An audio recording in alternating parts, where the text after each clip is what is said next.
Monitor arm है Amazon basics का, इसको हम असेंबल करेंगे। तो इसके साथ में मैनुअल मिला है और मैनुअल में ये कुछ पार्ट्स है, तो हर एक पार्ट्स को नाम दिए, जैसे कि A1X1।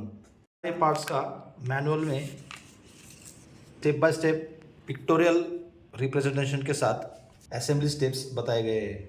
सबसे पहला स्टेप है, इस तरह की असेंबली हम क्रिएट करेंगे। तो उसके लिए हमें 5X1 पार्ट चाहिए, ये है वो 5X1 पार्ट ये। और फिर हमें स्क्रूज चाहिए CX3, ये CX3 स्क्रूज है। और रॉड चाहिए हमें 1X1, ये वाला ये रॉड है 1X1। इससे हम ये स्क्रू को टाइट करेंगे इस होल में, ये इस तरह से हम ऐसा मैच करेंगे।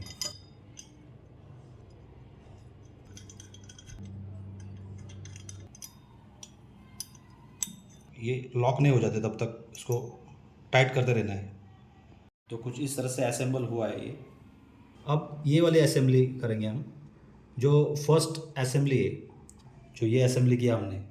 तो इसको, ये जो पार्ट है ये 4X1 है, तो इस पार्ट को हम ऐसे अलाइन करेंगे, इसको ऐसे अलाइन करके ये ऐसे टाइट करेंगे,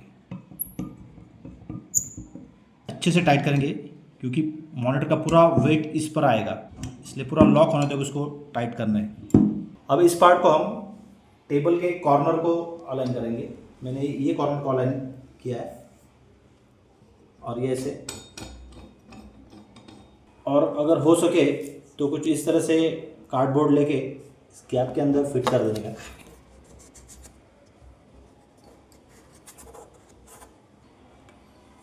और इसको भी अच्छे से टाइट कर देने का। कुछ इस तरह से फिट हो गया है। अब ये स्टेप करेंगे हम। तो ये जो 2X1 पार्ट है ये हम इस रॉड में इंसर्ट करेंगे। तो अगर ये टाइट है तो इसको पहले लूज कर लेंगे, पहले अगर नहीं जा रहा है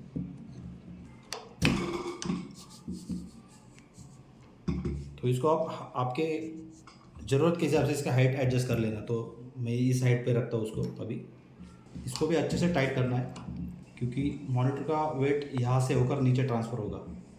तो ये जो रॉड है हम इस तरह से इसको ऐसा बेंड कर सकते हैं। इस पार्ट को हम कुछ इस तरह से ऐसा रोटेट करेंगे और यहाँ पे ऐसा मॉनिटर फिक्स होगा। फिर ये आगे इस पार्ट को थोड़ा टाइट कर लेते हैं एलन की से।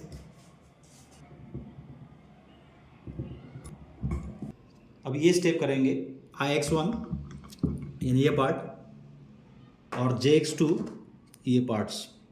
तो ये पहले IX1 को हम इस रॉड को इस तरह से लगाएंगे,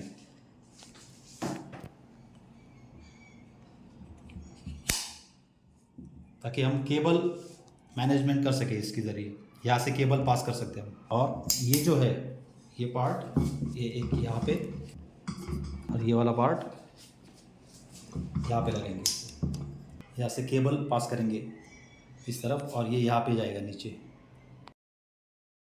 अब हम लास्ट स्टेप करेंगे। तो इसके लिए ये सारे पार्ट्स है।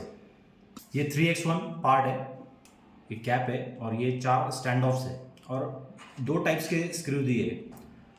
अब दोनों में से कौन से सूट होंगे ये देखेंगे हम अभी ये जो पार्ट है 3X1, ये लगाने के लिए मॉनिटर को ना वैसा सपोर्ट चाहिए इस तरह से, जैसे कि ये जो 4 होल्स है, मतलब वैसा में 2 मेजरमेंट्स आते हैं, एक 100 mm का आता है और एक 75 mm का आता है। जैसे कि ये जो है ये 100 mm के आउटर होल्स और जो अंदर वाले है वो 75 mm के। तो इस मॉनिटर को 75 mm के होल्स है, इसका जो डिस्टेंस है ये 75 mm का है।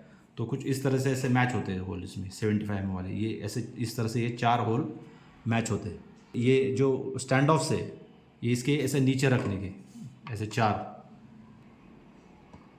ऐसे नीचे रख के ये ऐसा यहाँ पे इसको ऐसा फिट करने का। अभी यहाँ पे प्रॉब्लम ये आ रहा है कि ये जो दोनों स्क्रूज़ है ये स्क्रूज़ का हाइट मैच नहीं हो रहा है, मतलब ये ज़्यादा ही, कुछ ज़्यादा ही है। अगर हम फिट करें भी तो ये इतना गैप रहता है, और अगर ये छोटा वाला करते तो ये कम हाइट वाला है, उसको स्क्रू कर ही नहीं सकते। इसके लिए हम सूटेबल स्क्रूज़ लेके आएंगे हार्डवेयर स्टोर में से। जो ये नया स्क्रू लेके आए उससे चेक करते हैं अब हमें भी होता है कि नहीं फिट।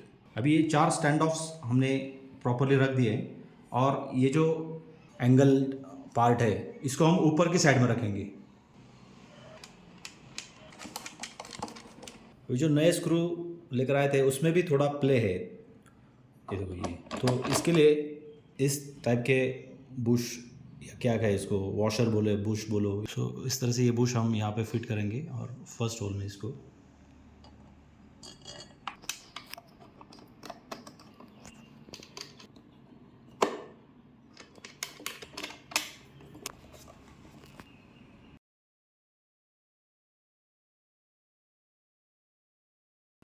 ये जो पॉइंट है ये इसमें फिक्स करेंगे और ये टाइट कर देंगे। तो अभी ये कैप भी फिट कर दिया ऊपर, तो कुछ इस तरह से सेटअप हो गया है। हम इस मॉनिटर को ऐसे ऐसे भी कर सकते हैं, ऐसे आगे कर सकते हैं आप। ये जो आर्म है ये इस तरह से हम रोटेट कर सकते हैं और मॉनिटर को इस तरह से ऐसे आपकी ज़रूरत के हिसाब से, और मॉनिटर को ऐसे वर्टिकली भी रोटेट कर सकते हैं ऐसे, और अगर चाहो तो ऐसा भी कर सकते हैं वर्टिकली। यहाँ पे ज़्यादा गैप हाइट देना पड़ेगा।